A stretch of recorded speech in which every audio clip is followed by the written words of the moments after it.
37 ans, une phase de vie caractérisée par une maturité décisionnelle. 37 ans d'existence pour l'Office de gestion du fret multimodal, une célébration qui appelle au bilan. Quid du fonctionnement de cette entreprise au regard de la mission lui assignée par l'État. L'atteinte de cet âge adulte de cette entreprise publique coïncide avec les 100 jours de la nouvelle équipe dirigeante nommée sur ordonnance présidentielle depuis le 13 juillet 2017. Double cérémonie au goût de l'espoir pour tout agent qui apporte un nouveau clivage au sein de cette entreprise après avoir vécu un moment particulier de son histoire depuis sa création. Crise sociale, remous, des mouvements de grève justifiés par les arriérés de salaire, un taux d'endettement élevé, autant des mots qui ont marqué cette période tumultueuse. Et c'est dans ce contexte qu'est intervenue la nomination par ordonnance présidentielle de la nouvelle équipe dirigeante.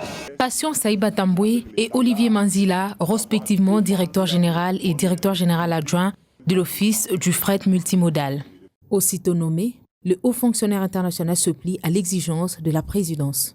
Le 15 juillet du même mois, exactement 3 jours plus tard, il foule les sols congolais en provenance de la Tanzanie, où il avait occupé pour le compte de la République démocratique du Congo le poste de directeur des opérations au sein de l'Agence de facilitation de transport et transit du corridor central. Je suis un fils maison. Avant d'aller au corridor central il y a 3 ans, j'étais directeur de l'OGFREM pour les provinces du Sud Kivu et du Maniema. Je rentre donc à la maison avec une ferme détermination de relever l'Office de gestion du fret multimodal. Une première prise de contact avec ses administrés à l'aéroport international de Njili qu'il place sous le signe du redressement de l'entreprise et de la discipline dans le travail, socle de la réussite. S'il est possible de rebâtir la République démocratique du Congo, il est aussi possible de rebâtir l'OGFREM. Et c'est ensemble, main dans la main, avec le conseil d'administration, les directeurs généraux que je suis, les directeurs généraux adjoints, unis, nous tenons main dans la main, que nous allons y parvenir. Je rappelle donc que tout le monde au travail. À partir de lundi, nous devons travailler sans désemparer. 2 jours plus tard, ce diplomate congolais prend les commandes de cet office et tout se passe comme prévu. Une cérémonie de remise aux reprises sobre et pleine de signification, à l'issue de laquelle le nouveau directeur général rassure quant à la prise en compte des attentes des agents tout en insistant sur le travail et l'unité pour la survie de l'OGFREM.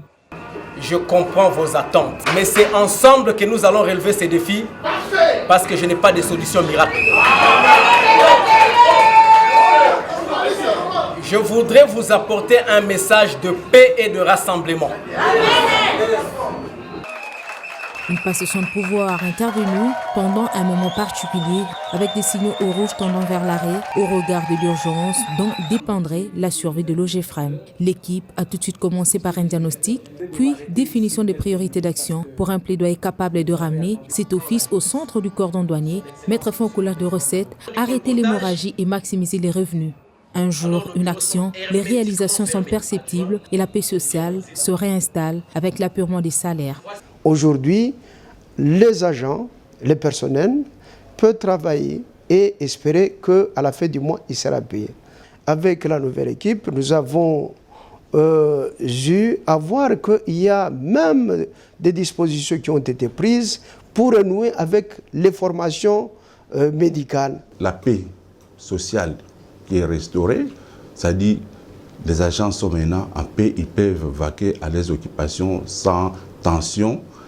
Une gestion orthodoxe qui remet les travailleurs dans leurs droits quelques semaines seulement après la prise du fauteuil. Décrispation du climat tendu, restauration de la confiance mutuelle, l'ambiance redevient bon enfant. Les actions sont éloquentes. Une conséquence positive de la rigueur et de l'assainissement des finances. Je suis arrivé à l'Office de gestion du fret multimodal. Les agents avaient 3 mois d'arriérés de salaire. Dans certaines entités, il y avait 4 et 5 mois. En moins d'1 mois et demi, j'ai pu apurer. J'ai pu apurer tous les arriérés de salaire. Je n'ai pas fait de magie. Il fallait juste faire usage de la rigueur. L'assainissement des finances, la rigueur dans la gestion des ressources humaines. L'incertitude dans l'avenir du travailleur est chassée, la crainte de congés, de reconstitution non payée bannie, l'espoir erroné et la conscience professionnelle se réinstalle. Une paix sociale restaurée qui s'est traduite par l'amour du travail sous une ambiance professionnelle. Aujourd'hui, on peut être très rassuré qu'on partira en congé. C'est pour cela qu'avant, on avait des difficultés qu'un agent puisse aller en congé. Il y avait des agents qui ne partaient pas en congé parce qu'ils n'étaient pas rassurés de ce qu'ils allaient vivre comme situation avant. Et chacun dans son domaine se sent obligé de travailler sur une gestion axée sur les résultats en vue de revitaliser l'entreprise, autrefois presque aux arrêts. Et ici, le travail et rien que le travail, avec des objectifs bien précis pour toutes les directions. Un challenge lancé à tout prix pour redorer l'image ternie. Les perspectives s'annoncent glorieuses. Il faut reconnaître qu'il y a peu de temps, la direction semblait être dans un moment de sommeil, d'endormissement. Mais avec l'avènement de la nouvelle équipe dirigeante et avec à sa tête M. Patient Saïba Tamboué, qui lui aussi est quelqu'un du domaine, un enfant maison, il a compris notre cri de cœur et nous avons entrepris avec lui un certain nombre d'actions qui aujourd'hui nous poussent à croire que demain, l'année prochaine certainement, le chargeur congolais, qui est le patron de l'OGEFREM, comprendra effectivement que l'OGEFREM fait de l'assistance pour lui et que l'OGEFREM l'accompagne dans ses activités. Dans cette course au relais à laquelle est soumis le nouveau comité de gestion, l'empressement d'étoffer l'OGEFREM en tant que conseil technique des chargeurs du gouvernement dans le domaine des transports se dessine et la direction générale y laisse des empreintes indélébiles avec un plan de redressement qui produit déjà des signaux verts. La page obscure commence à s'éclaircir, la lumière s'invite petit à petit et l'espoir reprend corps. Dans ces démarches objectives de gestion, des efforts considérables sont déployés avec une mise en place tenant compte des compétences. Il a fait la mise en place qui a tenu compte des capacités individuelles de chaque agent et non pas compte des provinces d'origine. Il y a des gens qui ont commis effectivement des fautes lourdes qu'ils doivent payer de leurs actes. Donc ce n'est pas que le directeur général est en train de faire la chasse à l'homme, ça c'est vraiment faux, archi faux. La santé fiscale restaurée, les dettes épongées, les redevances apurées, la prise en charge médicale assurée, un impact sur les chiffres au sein de cette entreprise qui renvoie à la discipline financière et l'assainissement dans les dépenses en évitant des caisses parallèles. Avec les 100 jours de la nouvelle équipe dirigeante de l'OGEFREM, il y a eu une évolution spectaculaire. Aujourd'hui au moins, le recette entre dans le circuit normal. C'était plus comme à l'époque où le recouvrement parallèle se faisait. Avec la commission 05, nous avons connu un accroissement de 15%.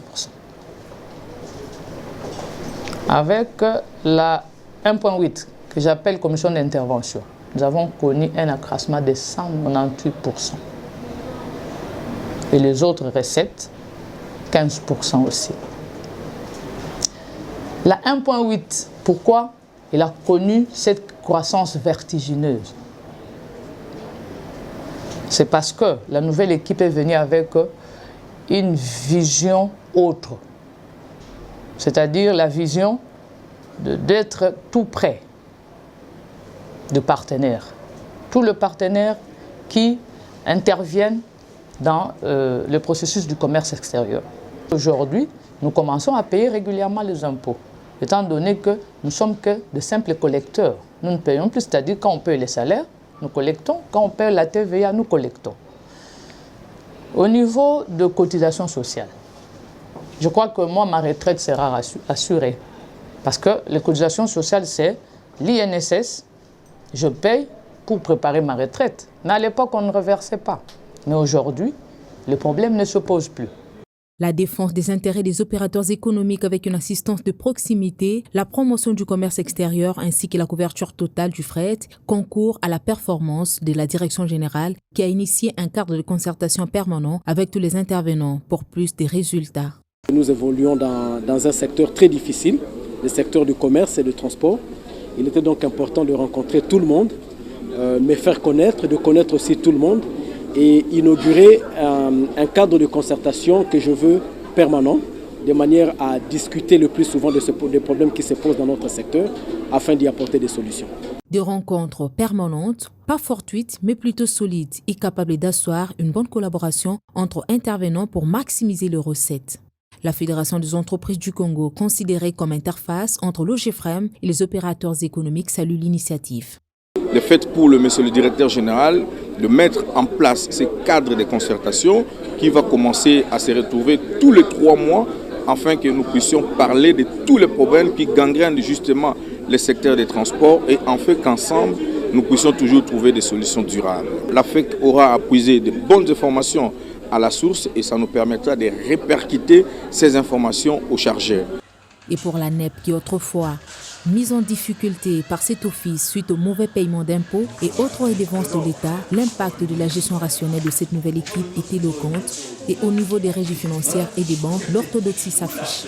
A fait un effort considérable pendant ces 100 jours pour améliorer ses relations, notamment avec les différents partenaires que nous sommes, puisque la NEP organise régulièrement, mensuellement, des réunions d'évaluation des situations fiscales des entreprises et les informations à notre possession nous renseignent que la nouvelle équipe a amélioré ses relations avec la DGI, aussi bien avec l'UNSS que l'INPP.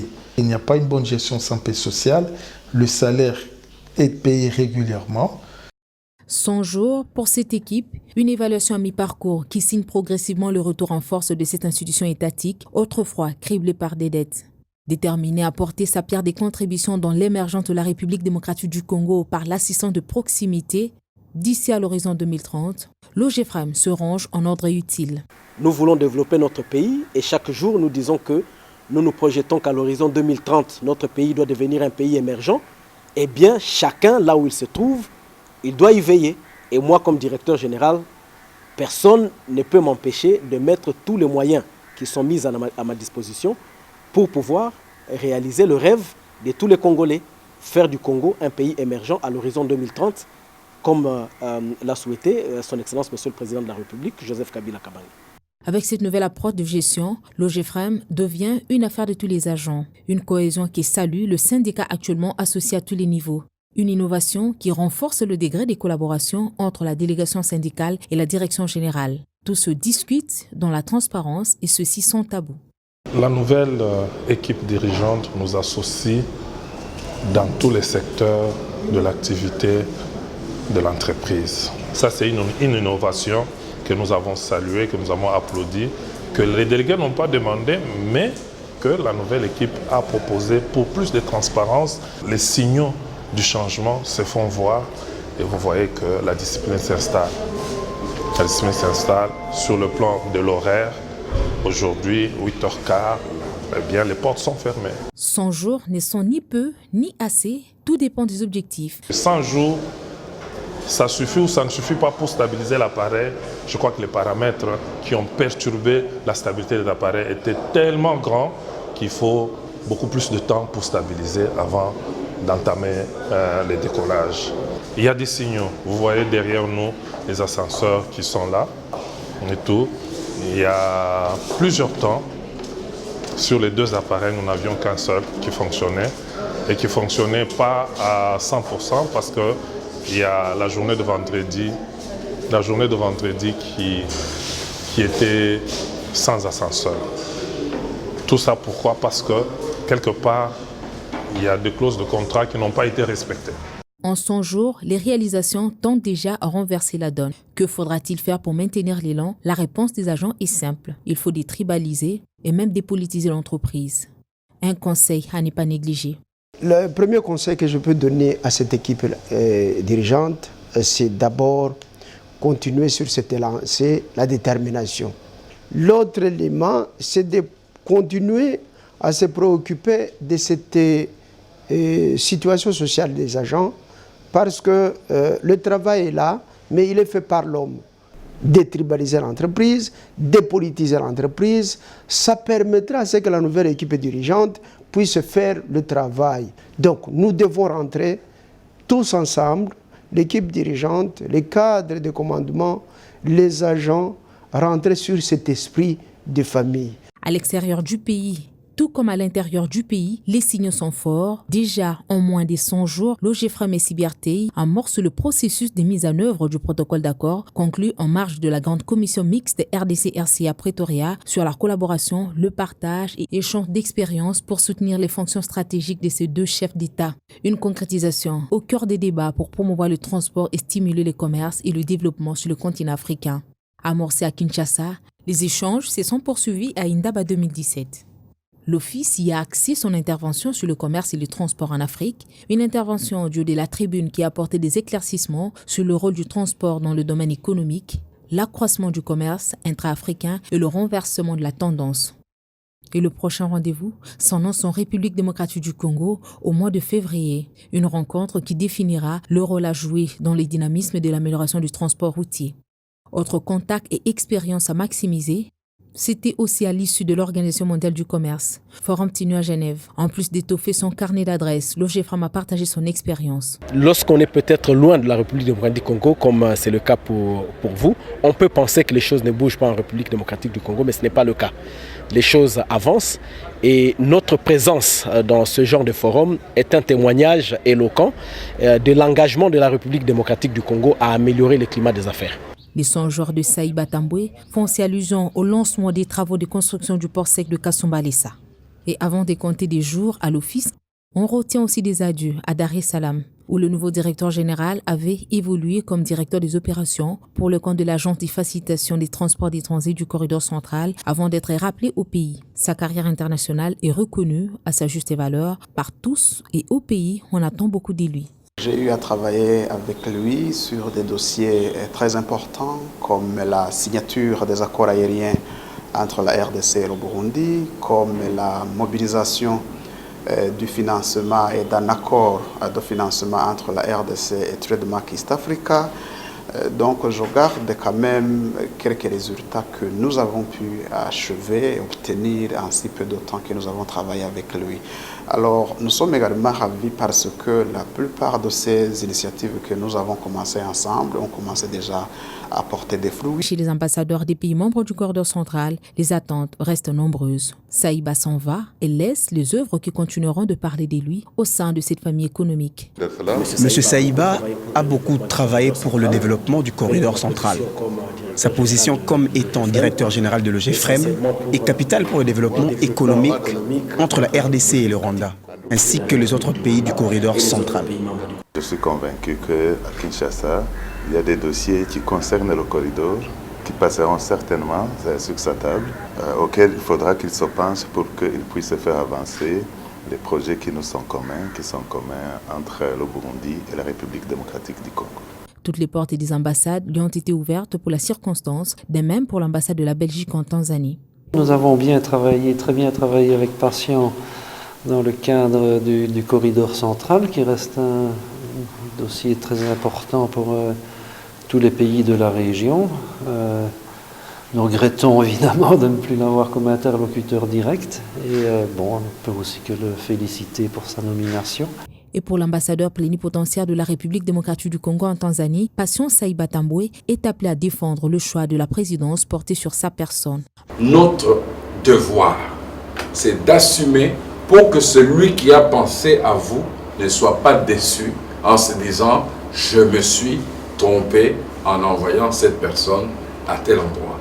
Un retour à Dar es Salaam sous une nouvelle casquette pour ce 10e directeur général de l'OGFRAM. Formé par l'OGFRAM et aujourd'hui au service de l'OGFRAM, Patient Saïba Tamboué et son équipe tiennent à marquer leur étape. Je pense que c'est aux autres de savoir quelle peut être ma force. Moi, tout ce que je fais, c'est de faire ce que je dois faire et essayer de me projeter dans l'avenir. Le plus important, c'est finalement, dans ce que je suis en train de faire, rendre l'économie de la République démocratique du Congo compétitive et qu'elle puisse s'imposer aussi dans le concert des nations. Ça, c'est le plus important. Les nations n'ont pas de sentiments, les nations n'ont pas d'amis, mais les nations n'ont que des intérêts. Partout où je passerai, je n'aurai qu'un seul souci, défendre les intérêts de mon